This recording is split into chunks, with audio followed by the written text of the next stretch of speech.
Iowa caucus, what are your thoughts?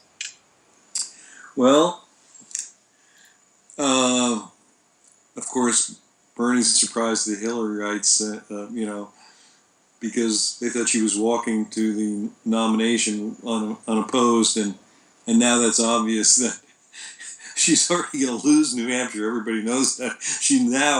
It's a tie, no matter how they end up figuring it out. Even though Hillary, Did you see about the coin flips?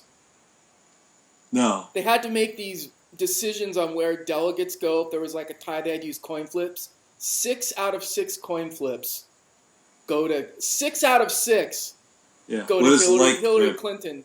And if they had been evenly split, Sanders would have won Iowa. So it really came down to a coin toss. And I bet you the DNC gave them loaded coins. I wouldn't be Six surprised. out of six seems pretty unlikely. Yeah, the odds are like 1.4% of that happening. And there's Well, a that's video. how badly the DNC wanted to see Hillary win. Right, and there's a video floating around of voter fraud in one of the Iowa counties for Clinton. So, Yeah. Of course, it would surprise no one, basically, because this is right within their sphere.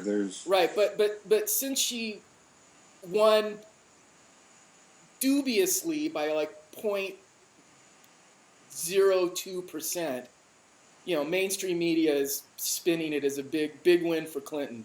Well, oddly enough, though, today the Washington Post, who's a Clinton backer, as we know, said this is a real race now. They said it. They had the picture of Bernie and Hillary and said it's a virtual tie, and so this is a real race. And it's a virtual tie because they know in the next one, Bernie's going to win. So I think that was very interesting. I think the most interesting thing on the Republican side is that Donald, I think, realized he blew it by not showing up at that, Fox debate. Yeah. Well, and you were right. You were also right about Rubio. Yeah. He came in as a strong third. Yeah, I think my sense is that Rubio's really getting a lot of traction now, and a couple of things will happen. The establishment who told him to wait, you're not ready, and they're going to now get behind him because Jeb did nothing. Are you ready for this? Here's an interesting stat. Jeb's campaign spent almost $3,000 per vote in Iowa. For each vote he got, they spent almost $3,000 to get that vote.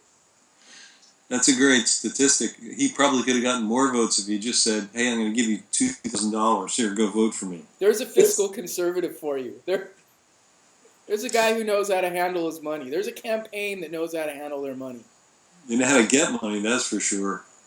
Go ahead. It's a three-man race now. I thought Ben Carson did a little better than I thought he would, but still not enough to be really relevant. And you know why Ben Carson wasn't in Iowa?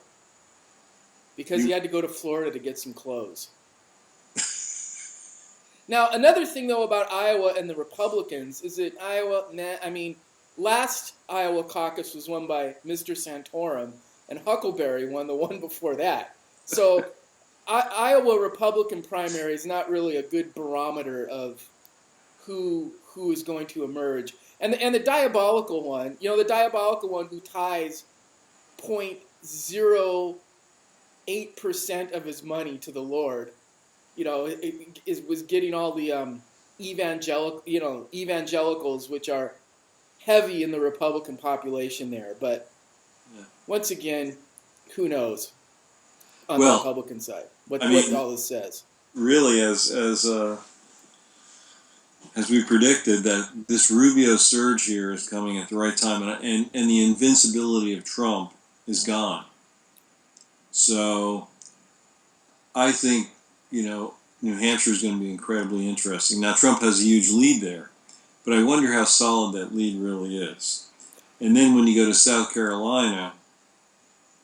Well, the thing about Trump is he doesn't have that much on the ground. He's never run a real campaign before, so all his popularity comes from just blowhardiness through the media and, putting out Twitters, but I don't think he has a lot of people on the ground and his fans, the USA, USA, throw him out, throw him out, These aren't the people that are going to drive in a snowstorm to stand up at a caucus or are going to go out and volunteer. They're just going to swill beer and go, USA, USA. Well, I think the people in Iowa thought he really disrespected them by not doing the debate, and I think that hurt him. I think it also shows a certain arrogance, if you will, and I think people like a confident president, now maybe they're starting to wonder, do I want an arrogant president? I don't know. So I think that was a big hit for him.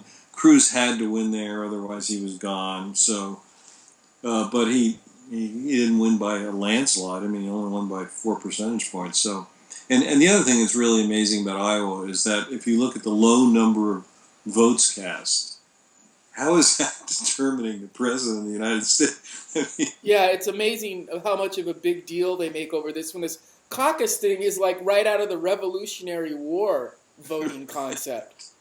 Because what if you have to work during that time? What if you have something else have to do in this coin flip thing? Where it's not pure votes, it's coin flips. Yeah, that's just crazy. And clearly loaded coins. Clearly the DNC went in and goes, all right, here's your coins. Hillary's heads, Bernie's tails, and they're, they don't tell them as the coins are all loaded. Which is more likely if you look at the odds of that happening. Yeah. Had it been 50-50, it would have been a Bernie victory. Yeah, it's insane. By a hair. But I think fundamentally it was a Bernie victory anyway, and Hillary, it's 2008 all over again for her. So. Well, and now she's a yelling populist. Did you hear her quote-unquote victory speech? She's a yelling populist. And I'm going to go after all those people who are giving me money, who are donating to my campaign. I am going to go after all of them. I'm going to tell them, cut it out. All right, give me more money. Now cut it out. Give me more money. Cut it out. Just yelling and screaming populace. And it's just horrible. If you think she was yelling and screaming in that, you should be in the inside room when she's talking to her campaign people. Real yelling and screaming. And it won't be a PG-13 either.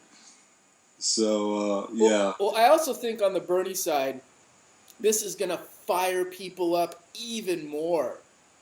They're going to go, oh man, we're this close. And there's people from other countries flying here to the U.S. to volunteer for Sanders.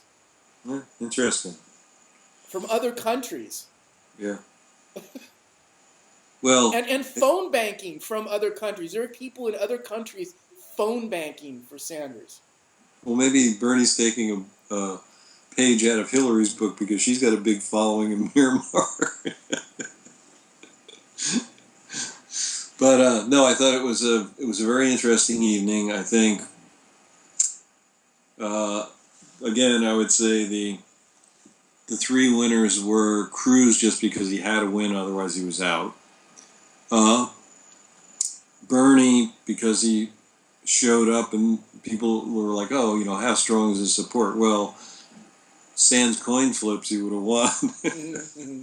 And then Rubio is really the insurgent on the Republican side. And I think what will happen is people will start to go, the people who are against Trump, and they know they're against Cruz because, as everybody says, nobody likes him. Now, some people in Iowa obviously like him, and they have a certain religious fervor. But I think we'll see what happens in New Hampshire because that'll tell us a lot more about whether Cruz is really on fire or he's really, kind of a one-shot. And Huckabee, Huckleberry dropped out. He dropped out. Huckleberry dropped out. And Santorum, the same thing.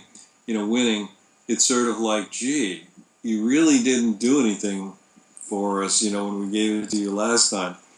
Or another way of looking at it is how important is Iowa if everybody that they vote for never wins?